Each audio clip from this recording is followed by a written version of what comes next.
Did you get to watch that fight? Yeah, man, I feel bad for Khalil. Crazy fight, though. Great fight. They're both two warriors. Before we get into your fight, is that something like you would want to experience at some point in your career, just like a fight of the year contender like that? 100%. I think that's what makes legends. So fights like that really reach, a lot further than just a generic fight that you finished like mine. Well, speaking about yours, I don't know what the odds were, but I can't imagine you by submission over Abus was, that small of an like it was probably a massive line, right? So I guess how'd that fight play out compared to your expectations and game plan? My expectation was to finish him. I accomplished that. Not the way that I thought it was going to go. I said in a couple of the other interviews, my mind was so sharp this week. I felt good. I did all the work. We knew that I was physically prepared, the best I ever have been. But for whatever reason, man, I don't know if it was the rehydration. I don't know if it was I felt tired during the day today, and I didn't take a nap. I tried to stay awake. I felt asleep. Like, I was literally about to fall asleep. Like, I couldn't get the tingles. I wasn't, like, my body just wasn't energetic. I felt flat. At the shakeout, it felt amazing. After that, I just felt flat. I don't know what it was. But after a boost, whooped my ass in the first round, I woke up, and my coaches got my ass about what I needed to do. And I noticed on my own, obviously, at the end of the first round that Abus was definitely breathing. I could hear it. And that's something Dean told me. That's something both my coaches, John and Jonathan, told me. And, I knew I was going to start putting on the pressure. I woke up after that. So that first round was more – do you think it was more of how you were feeling compared to, like, what Abus was doing? I don't want to take away from him. He's strong as shit. He's definitely a formidable opponent, double the fight experience as me and everything. He's definitely strong, but I think there's a little bit of consideration that I was just physically not there, bro. I don't know. Like, when I usually get, like, body lock, I launch people. Yeah. And instead, I tried to do, like, a lazy back trip, and that right there isn't me, typically. I would have squeezed his lower back, lifted him, and then slammed him. But I don't know. I don't know what the fuck happened.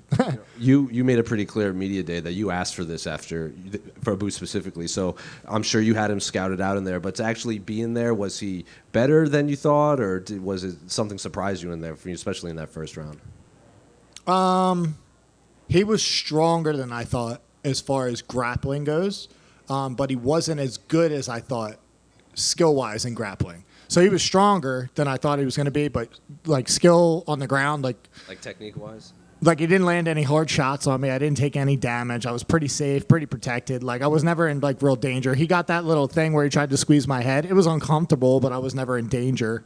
But no, he is as advertised. He's a bad motherfucker, and I'm just better, even on my worst day. Well, like we also talked about at Media Day, pretty much the top 5 is the only people that have beaten Abus, Strickland and Carvalho. So I guess where do you think you fit into this division? Because for all this talk we have about, you having the hardest recorded punch at middleweight, now you're submitting guys in there. So where do you think you fit into this middleweight division right now? So here's the thing.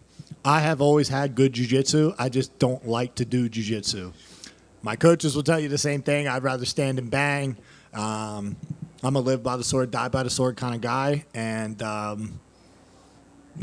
should start using it a little more. But, again, I talked to Sean Brady on the phone, too, with a little FaceTime, like his little, hype, like, hey, go whip his ass type thing. And he was like, dude, you have good grappling. Like, Sean has to work really hard against me, and he beats my ass, right? But, I have good grappling and all those things. I got to use it.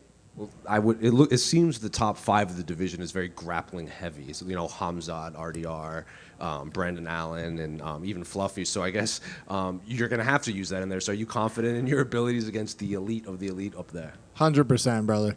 The only person that's taken me down to UFC was Jack in the 5th round, and I wasn't who I am now then. And that's just, I'll leave it at that. And I had a bunch of things going on and going into that fight, and is what it is. So I look forward to fighting the grapplers more than the strikers. Trust me. Thank you. Just one for me. I heard that you had a pretty long conversation with Dana after the fight outside the ring. Were you asking about the White House card, or what were you guys chatting about? I was not, but I'm going to keep that to myself because it's something that I'm not going to keep it to myself. I mean, basically, he was just, I won't tell you the one part of the conversation, but, he was just saying about how him and the matchmakers were talking about like, why is he fucking shooting type thing. Like, and they were like, I don't think he has a choice. And this is like last time, bro. When I was doing the interview, it was International Fight Week. I fought Marc-Andre Barrion. The helicopters kept going by. Yeah. Shit, man. What was your question? Oh, so he was saying he was talking to the matchmakers and everything. And so my biggest thing, like I was yelling at Mick after the fight. Not in a, I guess it could be considered disrespectful, but I was supposed to fight Abus, or I was offered Abus. I said no because he was like a couple spots behind me or whatever, and I wanted to fight up. And so then they offered me Kelvin, who was coming back to middleweight. When he left middleweight, he was like number 14 or 13. He just beat Chris Curtis, whatever. We fought on the same card. So I fought Kelvin, and then Abus fought Michel Pereira. He beat Pereira. He was ranked. So then I said, after I won, yo, let's run it. So but the narrative was kind of like they were really mad at me for saying no. And I was like, okay, well, you're not going to call me. He didn't call me a bitch either, but it just made it seem like I didn't want to fight because I was like worried about it or something. So after I beat Kelvin, I was like, all right, let's run it with Abus. So that's all that he was like talking about. He thought it was funny. He was like, you made a huge statement, and that was it. Are we good? Thank you.